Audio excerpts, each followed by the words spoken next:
बहुत बहुत स्वागत है दोस्तों आपका मेरे एक और YouTube वीडियो पे। तो दोस्तों आज हो चुकी है 18 दिसंबर और 17 दिसंबर तक का मेरा म्यूचुअल फंड पोर्टफोलियो अपडेट हो चुका है।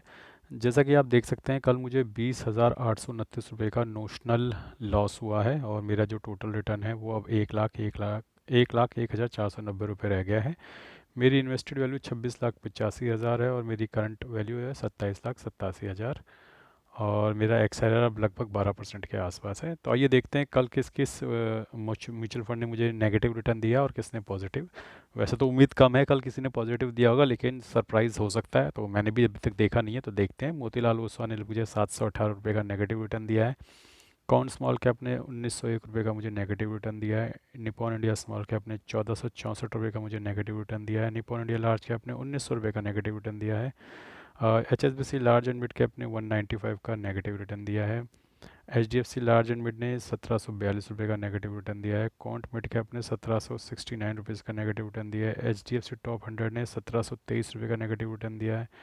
एडलवेज मिड कैप ने 717 रुपये का नेगेटिव रिटर्न दिया है। आदित्य बिरला सन लाइफ PSU ने 1959 रुपये का नेगेटिव रिटर्न दिया है। बैंक ऑफ इंडिया ने 500 रुपये का नेगेटिव रिटर्न दिया है। बंधन स्मॉल कैप ने 439 रुपये का नेगेटिव रिटर्न दिया है। HDFC मिड कैप ने 932 रुपये का नेगेटिव रिटर्न दिया है। Quant large and mid cap ने 1196 रुपये का। इन्वेस्को इंडिया PSU ने 844 रुपये का। बंधन कोर ने 386 रुपये का। टाटा स्मॉल कैप ने 43 रुपये का। इन्वेस्को इंडिया मिड कैप ने 98 का। कोटक इमर्जिंग इक्विटी ने 361 का। कैनरा रोबेको ने 247 का। पराग पारिक ने 242 का। मोतीलाल ओसवाल ने 794 का। और कॉन्ट इंफ्रास्ट्रक्चर फंड पॉजिटिव 140 दिख रहा है। हो सकता है ये अभी तक अपडेट ना हुआ हो, अभी हो सकता है ये अपडेट हो जाए, पर मुझे मुश्किल लग रहा है कि ये पॉजिटिव कैसे चला गया कल। निपॉन इंडिया ग्रोथ ने 264 का नेगेटिव और मोतीलाल ओसवाल निफ्टी डिफेंस ने पॉजिटिव 6 रुपये दिया है। ICICI प्रूडेंशियल भारत ने 271 रुपये का नेगेटिव रिटर्न दिया है। इन्वेस्को इंडिया इंफ्रास्ट्रक्चर ने 30 रुपये का। HDFC डिफेंस फंड 89 का नेगेटिव रिटर्न और निपॉन इंडिया पावर ने 63 रुपीज़ का नेगेटिव रिटर्न दिया है। तो ये सारे नेगेटिव रिटर्न मिला मिला के बने कल 20,829। जो थोड़े बहुत पॉजिटिव थे उनको पॉजिटिव को इसमें से नफ़ा नुकसान में ताके 20,829 का नुकसान हुआ है। और दोस्तों अगर बात की जाए आज के लेवल के बारे में, तो दोस्तों देखिए मार्केट बहुत ज़बरदस्त ट्रिगर पॉइंट के नज़दीक आ गया है 24,200 के। 24,200 वही लेवल है जहां से मार्केट पिछली बार उछलकर ऊपर गई थी 500-600 पॉइंट।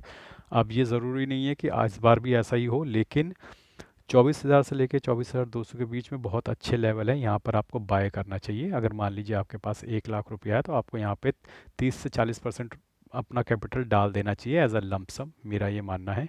और क्योंकि तीनों ही कैटेगरियाँ डाउन है, large cap mid cap small cap, आप तीनों में बांट कर डाल सकते हैं जैसी आपकी इच्छा हो। अगर आप मिडल स्मॉल में ज़्यादा डालना चाहते हैं मिड और स्मॉल में ज़्यादा डालिए। अगर आप लार्ज कैप में ज़्यादा डालना चाहते हैं तो आप लार्ज कैप में ज़्यादा डालिए। लेकिन ये एक अच्छा लेवल है जहाँ पर आप 30-40% अपनी कैपिटल का लमसम डाल सकते हैं। अगर ये लेवल सस्टेन नहीं करता है, अगर 24,200 24,150 टूटता है, तो इसके बाद दूसरा सपोर्ट आएगा नीचे 23,900। तो वहाँ पर फिर आप अपना रिमेनिंग 30% 30-40% वहाँ पे डाल सकते हैं। यानी कि 30% 30-40% यहाँ पे ये लेवल भी अगर टूटता है तो 23,900 पे, वो भी टूटता है फिर 30,500 पे नीचे आप 10-10% गिरावट पे डालते जाइएगा। जैसे ही वो थोड़ा थोड़ा नीचे जाता है तो आप 10-10% कैपिटल डालते जाइएगा। तो फिलहाल इस स्ट्रेटेजी से काम कीजिए, क्योंकि US फेड की जो आज मीटिंग है उसका नतीजा आज रात को आ जाएगा और उससे पहले मार्केट कॉशियस है। और अगर वहाँ से अप मूव बनता है तो यहाँ से आपको एक अच्छा आपकी वेल्थ क्रिएट करने के लिए एक अच्छी जगह है यहाँ पर। म्यूचुअल फंड में आपको इमीडिएटली तो बेचना है नहीं, तो आपको ख़रीद के रखना है और भविष्य के हिसाब से एक अच्छे लेवल पे आपको म्यूचुअल फंड मिल रहे हैं। और घबराइएगा मत, अगर आपने इस लेवल पे ख़रीद लिया, मान लिया आपने 50% अपनी कैपिटल का डाल दिया और कल को 300 400 500 पॉइंट और नीचे चला जाता, तो आप ये मत कहिएगा हाई मैं लूट गया। कोई नहीं लूटेगा यार, कोई टेंशन नहीं है। अगर विजन बड़ा है, क्योंकि मैं ये मानता हूँ कि अगर आप म्यूचुअल फंड में आए हो तो आप 5-7 साल से ऊपर ही इन्वेस्ट करके रखोगे, तो आप टेंशन मत लो। यहाँ पे डालो, अच्छा लेवल आपको मिल रहा है, यहाँ पे पैसा डालो। मेरी बात मानो, मैं इतने साल से डाल रहा हूँ, तो मेरे तजुर्बे के साथ चलो। आप डालो, भले ही मार्केट यहाँ से नीचे चले जाए, कोई टेंशन की ज़रूरत नहीं। आपने अच्छे लेवल पे बाय किया और आपको आगे जाकर अच्छा मुनाफा होगा। अभी यहीं से रिवर्स हो जाएगा तो अच्छा है, नहीं होगा तो कोई बात नहीं, थोड़ा आपने बचा रखिए कैपिटल, से नीचे डालना 23,900 पे, 23,700 पे, 23,500 पे। अगर वहाँ तक मार्केट जाती है तो वहाँ पे डाल देना। हालांकि मुझे लग नहीं रहा वहाँ तक मार्केट जाएगी, 23,900 तक जा सकती है, 700 तक, क्योंकि एक हायर बॉटम अप बनाना है मार्केट को, तो वहाँ तक जा सकती है, तो वहाँ पे डाल दीजिएगा, ऐसी कोई टेंशन की बात नहीं है। लेकिन आप पूछते रहते हैं कि कहाँ पे अपनी कैपिटल डिप्लॉय करें, लमसम हमें डिप्लॉय करना है 30% 40% हमारी कैपिटल का, तो ये वो जगह है जहाँ पे आपको लमसम डिप्लॉय करना है। मैं फिर से बता रहा हूँ, यही वो जगह है जहाँ पे आपको अपना 30-40% कैपिटल का लमसम तो डिप्लॉय करना ही चाहिए। भले ही इसके बाद ये और नीचे चले जाए, वो अलग बात है, लेकिन आपको लेवल सही पता होना चाहिए, ये सही लेवल है, यहाँ पर आपको लमसम डिप्लॉय करना चाहिए। और आज तीनों ही जगह पिटाई हो रही है दोस्तों, large cap, mid cap, small cap, सबकी पिटाई हो रही है। तो अगर मैं एक बार अपनी स्क्रीन पे देख लेता हूँ कि क्या हाल चल रहे हैं। लार्ज कैप लगभग 0.7% डाउन है, मिड कैप लगभग 0.8% डाउन है, और स्मॉल कैप लगभग 1%,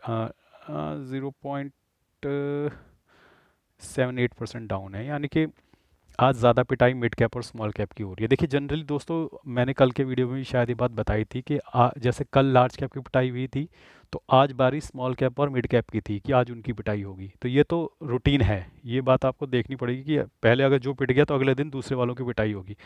तो कल लार्ज कैप की पिटाई हुई थी, तो आज लार्ज कैप भी पिट रहे हैं, लेकिन उससे ज़्यादा मिड कैप और स्मॉल कैप पिट रहे हैं। तो मिड कैप और स्मॉल कैप में भी आप थोड़ा बहुत एस आई पी आज कर सकते हैं। अगर आपके पास लमसम नहीं है, थोड़ा बहुत डालना चाहते हैं, एस आई पी शुरू करना चाहते हैं, तो आज बिल्कुल अच्छा दिन है। शुभारंभ कीजिए, श्री गणेश कीजिए, बद्री केदार का नाम लीजिए और डाल दीजिए पैसा। आज डालने का बहुत अच्छा दिन है। आज तो दिमाग भी नहीं लगाना, मिड कैप में डालना है मिड कैप में डालो, स्मॉल कैप में डालना है स्मॉल कैप में डालो, लार्ज कैप में डालना है लार्ज कैप में डालो, सबकी पिटाई हो रही है, सब नीचे है।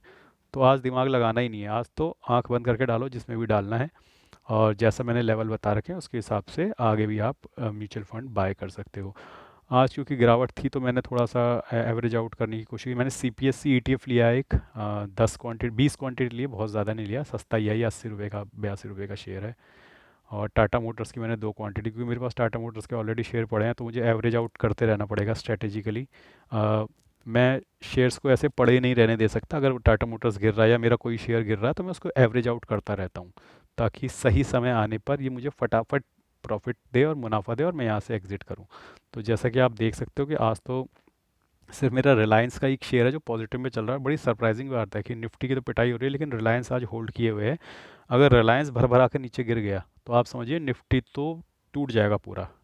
निफ्टी इस वक्त लगभग 150 पॉइंट डाउन है। अगर रिलायंस ने साथ छोड़ दिया ना, रिलायंस सबसे बड़ी कंपनी है हमारे शेयर मार्केट की, और निफ्टी 50 का जाइंट भी है ये शेयर। अगर ये शेयर टूटा तो निफ्टी सीधा 250-300 पॉइंट नीचे भी जा सकता है। तो आज ये समझ लो कि निफ्टी को पकड़ रखा है सिर्फ रिलायंस ने, और जहां रिलायंस ने अपनी हिम्मत छोड़ी तो आपका निफ्टी जाएगा नीचे डूब।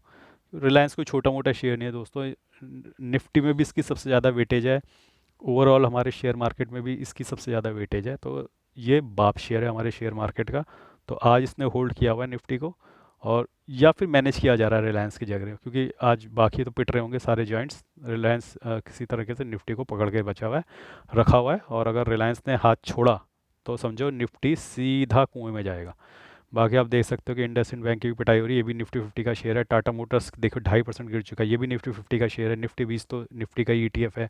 जीनस पावर ये किसी की रिकमेंडेशन है। इरकॉन, आज रेलवे शेयर दोबारा थोड़ा सा रिवर्स हुए हैं। टाटा कंज्यूमर और डाबर ये लगभग पॉजिटिव और से नो प्रॉफिट नो लॉस के बीच चल रहे हैं, यानी कि एफएमसीजी के शेयर्स ठीक चल रहे हैं। टाटा कंज्यूमर और डाबर भी हमारे निफ्टी 50 का ही शेयर है, तो ऐसा नहीं है। लेकिन इनकी इतनी वेटेज नहीं है टाटा कंज्यूमर और डाबर की जितनी रिलायंस की है। रिलायंस की वेटेज बहुत हैवी है।